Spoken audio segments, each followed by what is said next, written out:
Meninas, tudo bem? Sejam bem-vindas à aula de hoje. Na aula de hoje, nós vamos dar continuidade ao assunto que iniciamos na aula passada, que é sujeito. Então, antes de começarmos, vamos fazer uma breve retrospectiva da aula anterior.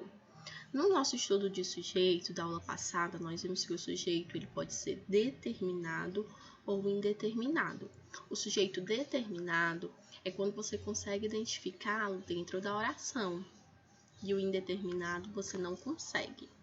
O sujeito determinado ele é dividido em 3 subclassificações. Nós temos o determinado simples, determinado composto e determinado oculto, que também tem outros nomes, como implícito, como desinencial e elíptico, mas todos se referem ao mesmo tipo de sujeito. Na aula de hoje nós vamos estudar o sujeito indeterminado e as orações sem sujeito, tá certo? Bora lá. Continuação, sujeito determinado e oração sem sujeito. Vamos lá. Sujeito indeterminado. É aquele que não pode ser identificado pelo contexto. Então, o sujeito indeterminado ele não vai existir de maneira alguma dentro da oração. E vai ter 2 formas para que nós consigamos identificá-lo. A primeira forma é quando o verbo estiver na terceira pessoa do plural. Mas tem uma observação, não pode ter nenhum termo anterior e não pode se referir a nenhum termo antecedente, né? Como assim? Falaram de você lá na escola. Falaram está na terceira pessoa do plural. Então, você diz que essa frase possui sujeito indeterminado.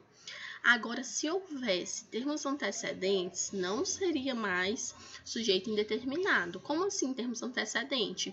Se eu tivesse assim, por exemplo, as meninas foram ao intervalo juntas. Falaram de você lá na escola. Nesse caso, falaram estaria se referindo ao meninas. Então, você sempre tem que analisar. Está na terceira pessoa do plural, ok. Mas está se referindo a algum termo anterior? Se estiver se referindo a algum termo anterior, não é sujeito indeterminado, tá bom? Nesse caso, falaram não está se referindo a nenhuma outra pessoa. Nós temos aqui, e a outra forma de você também identificar o sujeito indeterminado é quando a partícula se está ligado ao verbo. Só que sempre o verbo, pessoal, precisa estar na terceira pessoa do singular. Como é que eu sei que o verbo está na terceira pessoa do singular? Quando o pronome pessoal, ele, conjuga o verbo. Vamos observar aqui na frase, o exemplo. Se eu fosse ler a frase sem a partícula se, a frase ficaria assim: ele necessita de dinheiro. Então, o ele é a terceira pessoa do singular. Obviamente não está presente, né? Estou só lendo para vocês, para que vocês possam identificar essa terceira pessoa do singular no verbo necessitar, tá bom? Então, a primeira forma de identificar o sujeito indeterminado, sempre quando o verbo está na terceira pessoa do plural e quando o se está ligado ao verbo na terceira pessoa do singular. Então, eu tenho necessitas de dinheiro. Vamos passar aqui o próximo.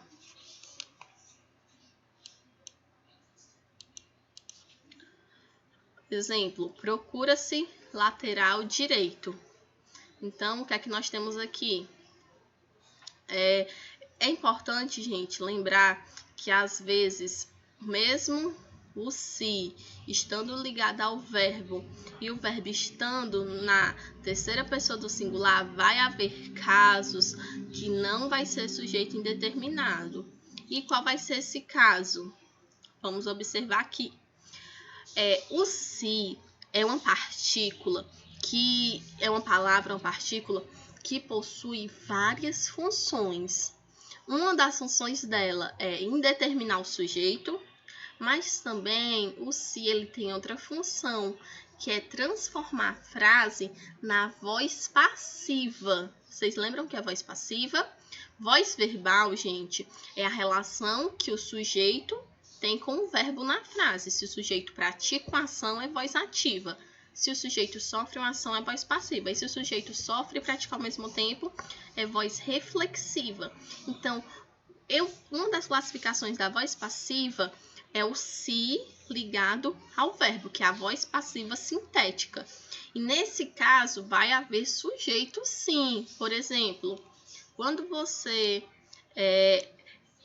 a questão da frase significa lateral direito é procurado. Portanto, a oração possui sujeito determinado e expresso.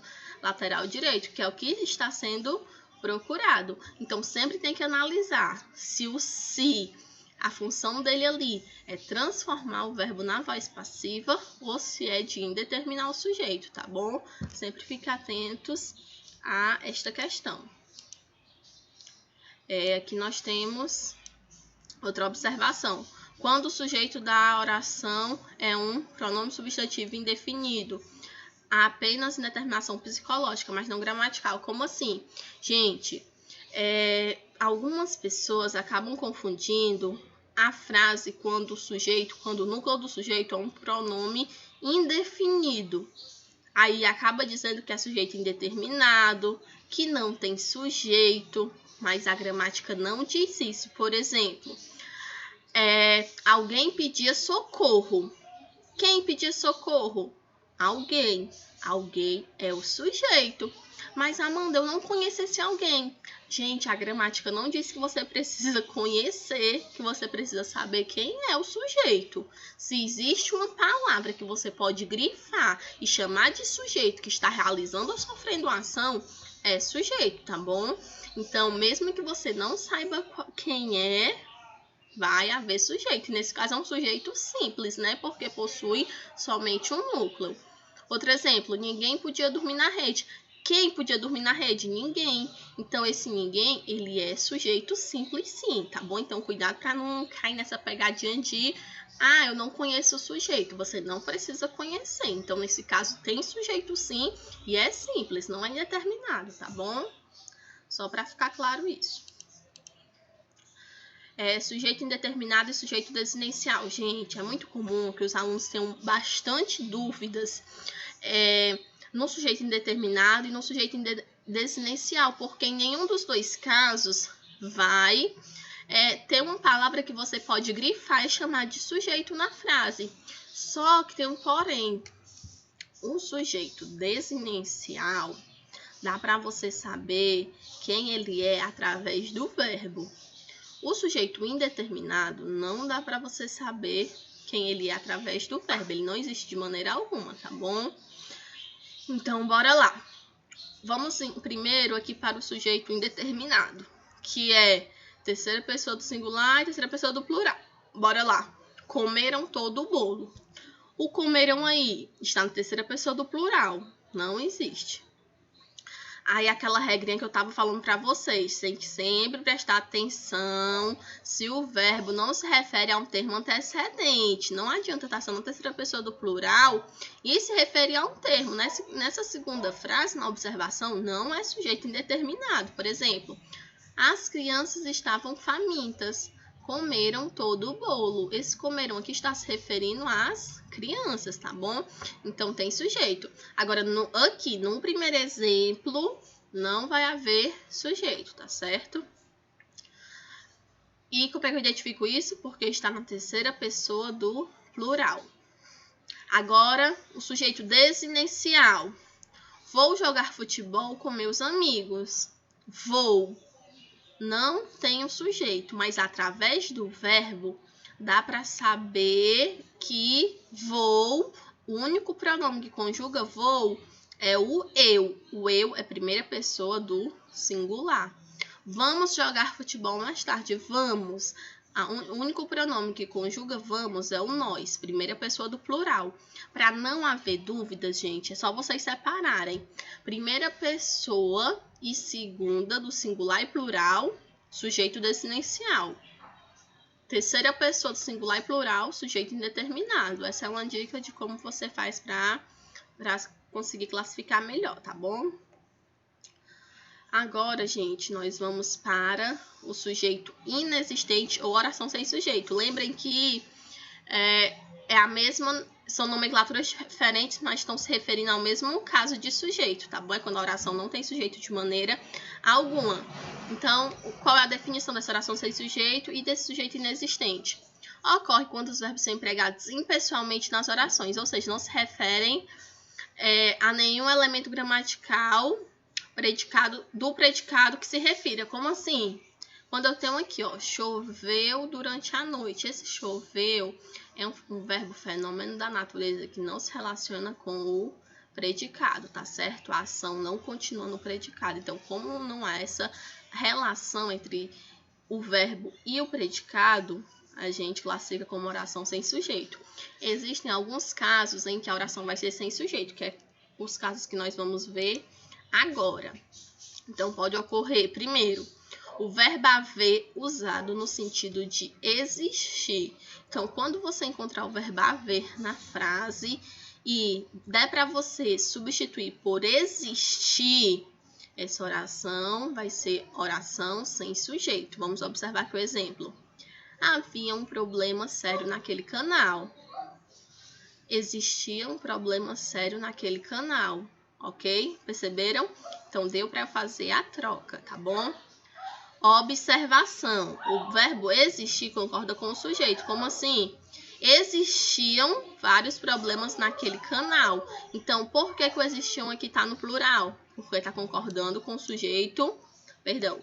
Está concordando com o sujeito vários problemas. E aqui havia um problema, tá certo? Então, é sempre o existir, ele concorda. Se o sujeito estiver no singular, o verbo existir fica no singular. Se o sujeito estiver no plural, o verbo existir fica no plural, tá certo? Mas Amanda, a gente não tá conversando sobre oração sem sujeito? Gente, a regra é do verbo haver, a regra não é do verbo existir, tá bom? Então, não confundam. Com verbos que indicam fenômenos físicos da natureza. Então, se a frase possui verbo fenômeno da natureza, você já sabe que automaticamente é oração sem sujeito. Aqui alguns exemplos. Trovejou a noite toda. Já é noite deste lado do planeta. Faz sempre muito calor no litoral. Está frio aqui. Choveu a semana inteira. Então, aqui a gente tem vários exemplos de oração sem sujeito, tá bom? Observações. Quando o verbo haver empregado de forma pessoal, ou seja, ele vai concordar com um sujeito, porque o verbo haver, ele pode sim aparecer em frases que tenham sujeito. Ele vai pertencer à classe de oração sem sujeito quando ele estiver no sentido de existir. Quando ele possui outros sentidos, aí ele vai ser pessoal, tá bom? Então, quando ele for pessoal, ele concorda com o sujeito. Mudando em grau, mudando em número, singular e plural. Então, quando nós temos aqui, eles haviam deixado a festa mais cedo. Eles haviam. Então, o haviam, ele está flexionado aí. Ele está no plural. Por quê? Está concordando com o sujeito, tá certo? Observação 2. Quando os verbos que denotam o fenômeno da natureza são utilizados em sentido figurado, concordam com o sujeito. Como assim, gente? Os verbos fenômenos da natureza, eles têm o seu sentido real, denotativo, mas ele pode também ter o sentido conotativo, que é o sentido figurado. Por exemplo, choveram notícias sangrentas no jornal. Isso é sentido conotativo, figurado. Não houve chuva de notícias sangrentas. É o sentido figurado, tá bom? Conotativo. Então, quando o verbo fenômeno da natureza estiver no sentido figurado, vai haver sujeito e ele vai concordar com o sujeito. Então, se notícias sangrentas está no plural, vai ser choveram. Se fosse notícia sangrenta, estaria choveu, tá certo? E a última observação. Quando os verbos fazer, haver e indicam tempo, ficam sempre no singular. Já o verbo ser concorda com o numeral mais próximo. Então, sempre que vocês verem esses 3 verbos indicando tempo, eles sempre ficam no singular, independente da hora, do tempo. Agora, o verbo ser, não. Ele concorda com o numeral mais próximo. Por exemplo, é 1 hora. Por que esse aqui não é são 1 hora? Porque é 1 hora, singular. São 4 horas. Várias horas, né? Plural. Era 1 minuto para as duas. Ó, aqui, ó, 1 minuto para as duas. Sempre é com o numeral mais próximo. Então, fica era. Eram 20 para as uma. 20, plural. Fica aqui. Aqui eu já tenho outro numeral no singular, tá certo? Então, gente, nossa aula de hoje é isso. Finalizamos o estudo do sujeito. E logo a mais, nós vamos tirar algumas dúvidas sobre outras temáticas, tá certo? Boa.